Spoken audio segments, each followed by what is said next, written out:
Subscribe now and press the bell icon. Never miss an update. Hi students, अस्सलाम वालेकुम। आज का हमारा टॉपिक है structure of protein. So first is primary structure. Primary structure of protein comprises the number and sequence of amino acid in A protein molecules. तो primary structure जो है ये हेल्पफुल होती है for the determination of amino acid sequence and amino acid number, यानी कि amino acid number और उसकी सीक्वेंस को डिटरमिन करना हो तो प्राइमरी स्ट्रक्चर की स्टडी की जाती है। तो प्राइमरी स्ट्रक्चर अमीनो एसिड की सीक्वेंस और अमीनो एसिड के नंबर ये हमें बताती है, क्योंकि कोई भी प्रोटीन हमारी बॉडी में प्रेजेंट है तो उसने कोई ना कोई स्पेसिफिक फंक्शन परफॉर्म करना होता है। तो वो फंक्शन जो डिपेंड करता है अमीनो एसिड की सीक्वेंस पे कि उसके अंदर अमीनो एसिड किस अरेंज में अरेंज्ड हैं। तो उस अरेंजमेंट की स्टडी जो है वो प्राइमरी स्ट्रक्चर में की जाती है। F Sengar was the first scientist who determine the sequence of amino acid. तो एक साइंटिस्ट था एफ सेंगर, तो उसने फर्स्ट टाइम जो है अमीनो एसिड सीक्वेंस की ना स्टडी की। तो वो कौन सी प्रोटीन की स्टडी थी? वो थी इंसुलिन, जिसमें था 51 amino acid in insulin in 2 chain, क्योंकि इंसुलिन 2 टाइप की चेन से बनी होती है। लाइक अगर हम देखें कि ये एक अल्फा चेन है तो इसके साथ एक और चेन होगी बिल्कुल इसी तरह, वो होगी बीटा चेन। तो इसके इंसुलिन के अंदर 2 चेन्स होती हैं, अल्फा चेन और बीटा चेन, और उस दोनों चेन में कलेक्टिवली कितने अमीनो एसिड हैं? 51 अमीनो एसिड। तो ये किसने बताया? एफ सेंगर ने बताया। One chain contain 30 amino acid and other contain 21 amino acid. तो एक चेन में 30 अमीनो एसिड है और दूसरी जो लेंथ में छोटी है, शॉर्ट है, तो उसमें 21 अमीनो एसिड होंगे। Next example is haemoglobin composed of 4 chain, each alpha have 141 and each beta chain have 146 amino acid. तो हेमोग्लोबिन की बात करें तो वो बनी होती है 4 चेन से, और 2 चेन्स होंगी अल्फा की और 2 होंगी बीटा की। तो एक अल्फा चेन 141 की है और एक बीटा चेन 146 की है। तो 2 बीटा चेन में 141 मल्टीप्लाइड बाई 2 और इसी तरह 2 अल्फा में 141 मल्टीप्लाइड बाई 2। तो इस तरह इसकी बनती है 570 जो है ना अमीनो एसिड एक हेमोग्लोबिन में बनते हैं। तो ये हमें कौन बता रहा है? ये हमें बता रहा है प्राइमरी स्ट्रक्चर। जो प्राइमरी स्ट्रक्चर जो हमें ये हेल्पफुल करती है कि अमीनो एसिड की सीक्वेंस क्या है उस प्रोटीन में और उसकी स्ट्रेंथ कितनी है। There are 10,000 protein composed of unique sequence of 20 types of amino acids. तो हमारी बॉडी में 10,000 जो प्रोटीन्स हैं वो प्रेजेंट हैं और उसकी यूनिक हर प्रोटीन की अपनी अरेंजमेंट है। तो उसमें ये 20 टाइप के जो अमीनो एसिड हैं वो अरेंज होते हैं और एक प्रोटीन बनाते हैं, और हर प्रोटीन की अपनी एक सीक्वेंस है और उस सीक्वेंस के अकॉर्डिंगली उसने अपना फंक्शन परफॉर्म करना होता है।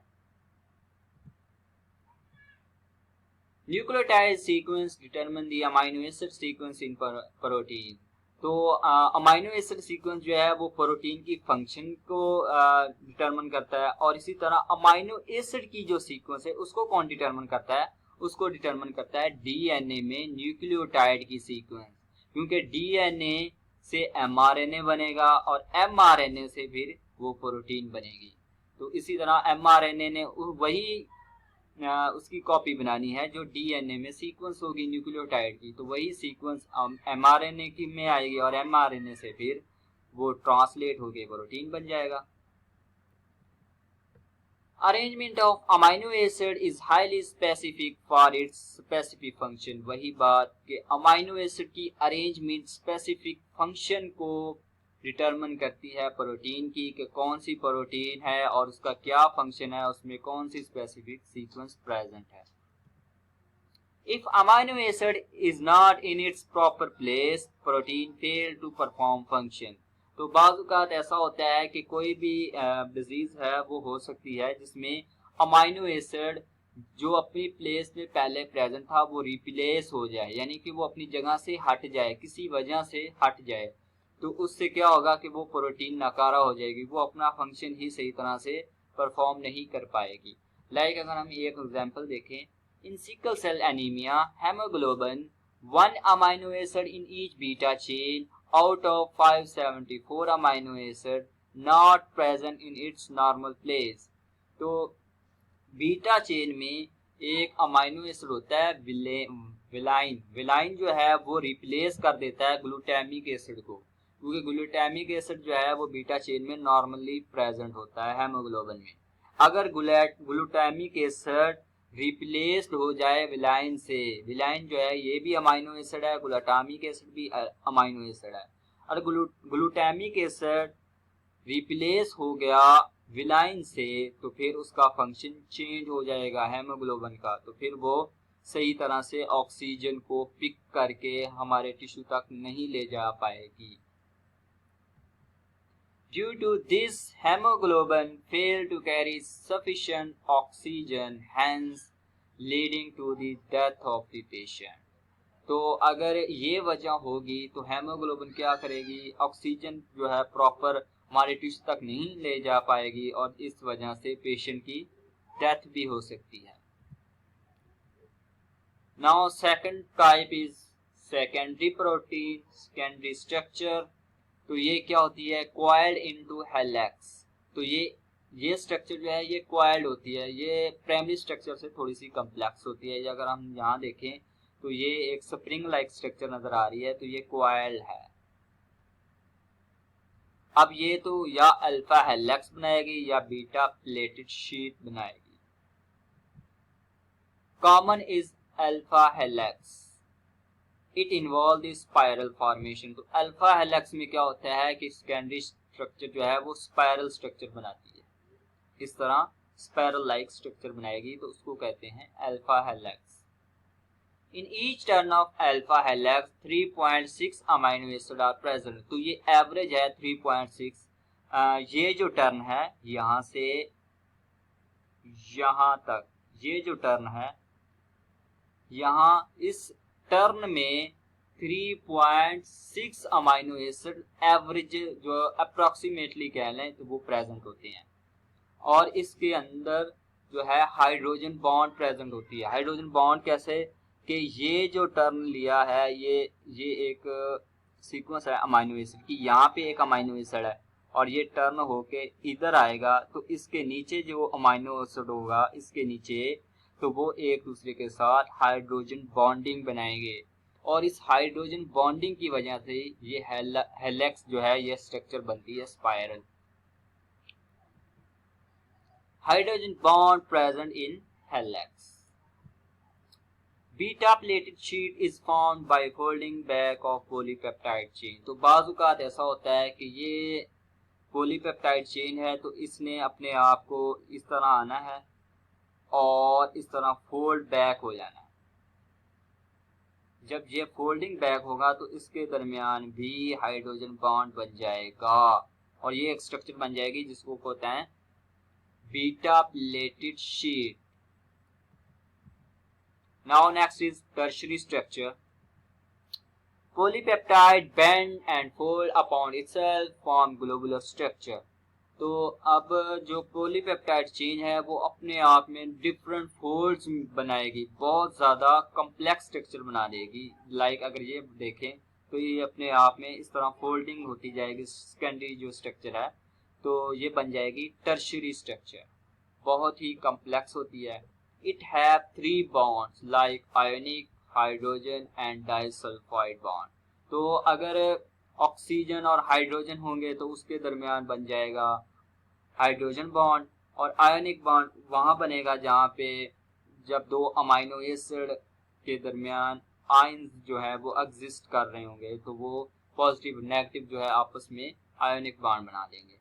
और डाइसल्फाइड बॉन्ड वहाँ बनेगा जहाँ पे दो अमाइनो एसिड ऐसे आ जाएं जिसमें सल्फर जो है वो प्रेजेंट होगा, सल्फाइड ग्रुप प्रेजेंट होगा, तो वो आपस में डाइसल्फाइड बॉन्ड बना लेंगे।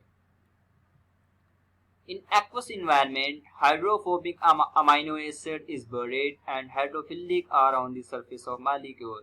वही बात कि हमने सेल मेम्ब्रेन की स्ट्रक्चर थोड़ी सी देखी थी, जिसमें हमने कहा था कि जो हाइड्रोफोबिक होता है वो बोरिड होता है, अंदर की तरफ होता है, वो वाटर लविंग नहीं होता, वो वाटर रिपेलेंट होता है, वाटर फेयर होता है, वाटर से डरता है। तो वो वाटर के जो है ना सेल मेम्ब्रेन के अंदर वाली साइड में बोरिड होता है। और हाइड्रोफिलिक जो पार्ट होता है वो सरफेस के ऊपर प्रेजेंट होता है, वो वाटर लविंग होता है, वो वाटर उसको रिपेल नहीं करता, तो वो वाटर में एग्जिस्ट कर सकता है। तो इसी तरह प्रोटीन में भी है कि जो इसका हाइड्रोफोबिक पार्ट होगा वो बोरिड होगा और जो हाइड्रोफिलिक होगा वो सरफेस पे प्रेजेंट होगा।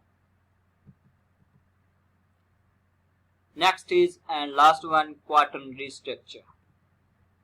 Highly complex proteins, polypeptide, tertiary chain, aggregated and held together by hydrophobic interaction, hydrogen and ionic bond. तो अगर हम टर्शरी की बात कर रहे थे तो अब इससे और ज़्यादा कम्प्लेक्स स्ट्रक्चर देखें तो इसमें भी बहुत ज़्यादा फोल्डिंग, इससे भी ज़्यादा फोल्डिंग अगर पाई जाए तो वो स्ट्रक्चर होगी क्वाटरनरी स्ट्रक्चर। तो उसमें भी हाइड्रोफोबिक इंटरेक्शन होगी, हाइड्रोजन बॉन्डिंग होगी, जब हाइड्रोजन और ऑक्सीजन आमने सामने आएंगे तो हाइड्रोजन बॉन्डिंग होगी। आयोनिक बॉन्डिंग भी हो सकती है कि अगर कोई अमाइनो एसिड है जिसके अंदर आयंस प्रेजेंट है, वो दोनों पॉजिटिव नेगेटिव जो है वो अपने आप को अट्रैक्ट करेंगे और आयोनिक बॉन्ड बना देंगे। इसकी एग्जांपल देखें तो हेमोग्लोबिन, तो हेमोग्लोबिन जो है वो बहुत ही ज़्यादा कॉम्प्लेक्स स्ट्रक्चर है और वो क्वाटरनरी स्ट्रक्चर की कैटेगरी में आती है। सो आज का हमारा टॉपिक जो है वो क्लोज हुआ, स्ट्रक्चर ऑफ प्रोटीन। तो नेक्स्ट हम डिस्कस करेंगे क्लासिफिकेशन ऑफ प्रोटीन। तो अगर आपको ये लेक्चर पसंद आया है तो अपने दोस्तों में इसको शेयर करें, हमारी वीडियो को लाइक करें और हमारे चैनल ज़ुबाया को सब्सक्राइब करें। Thank you.